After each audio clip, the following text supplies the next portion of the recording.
Assalamualaikum warahmatullahi wabarakatuh.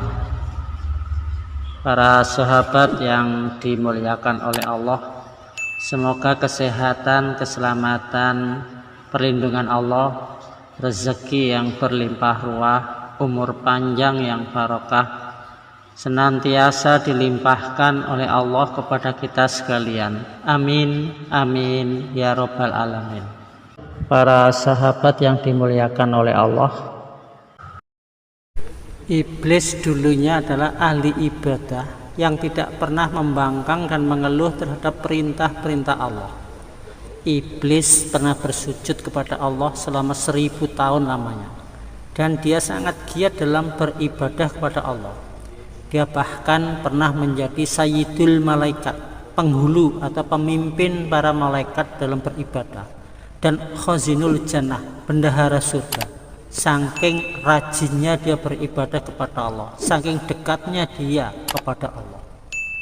Namun sayangnya, ketika Allah menciptakan Nabi Adam alaihissalam dan Allah memerintahkan para malaikat di langit untuk bersujud kepada Adam, iblis yang saat itu bernama Azazil, yang hidup di kalangan para malaikat, enggan untuk menghormati Adam alaihissalam. Dia bahkan tidak mau diperintah Allah untuk bersujud kepada Nabi Adam alaihissalam.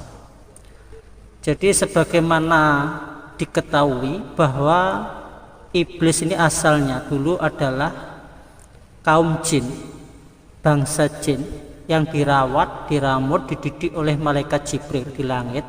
Karena hidup di kalangan para malaikat, dia menjadi orang yang ahli ibadah, ahli taat, bahkan ahli takarub kepada Allah. Saking rajinnya dia ibadah, bahkan dia menjadi pemimpin para malaikat dalam ibadah.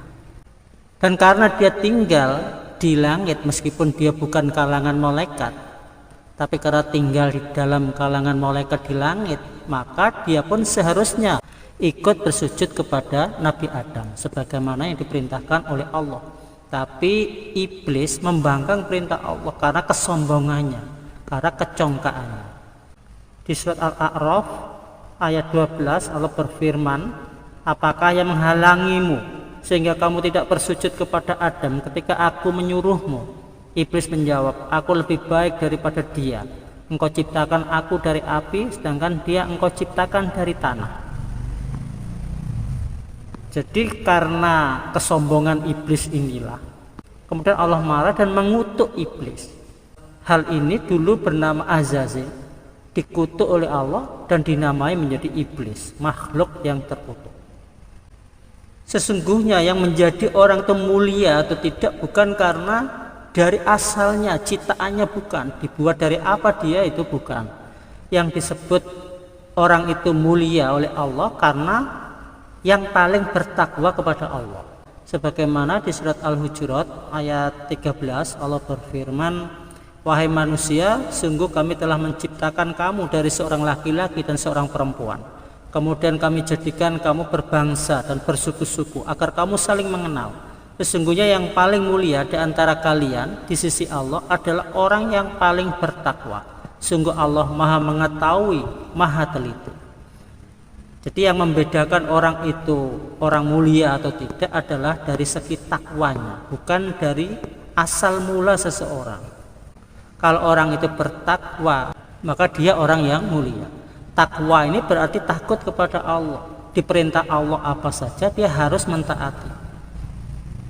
Seperti iblis diperintah oleh Allah untuk sujud kepada Nabi Adam, tapi iblis tidak mau, membangkang gara-gara dia menganggap lebih mulia daripada Nabi Adam alaihissalam. Oleh karena itulah kemudian iblis dikutuk oleh Allah, diusir oleh Allah untuk turun ke dunia.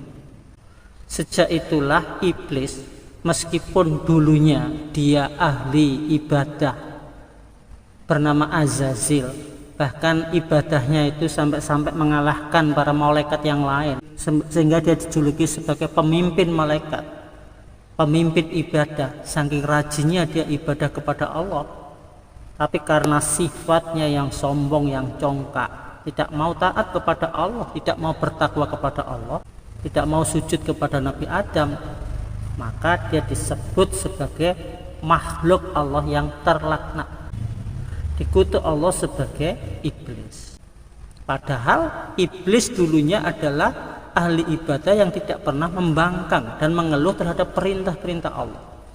Dikatakan dia pernah bersujud kepada Allah selama 1000 tahun dan dia sangat giat dalam beribadah, sampai-sampai dia mendapatkan julukan sebagai bendahara surga atau khazinul jannah, dan dijuluki pula oleh para malaikat sebagai pemimpin malaikat, sayyidul malaikat, penghulu atau pemimpin malaikat.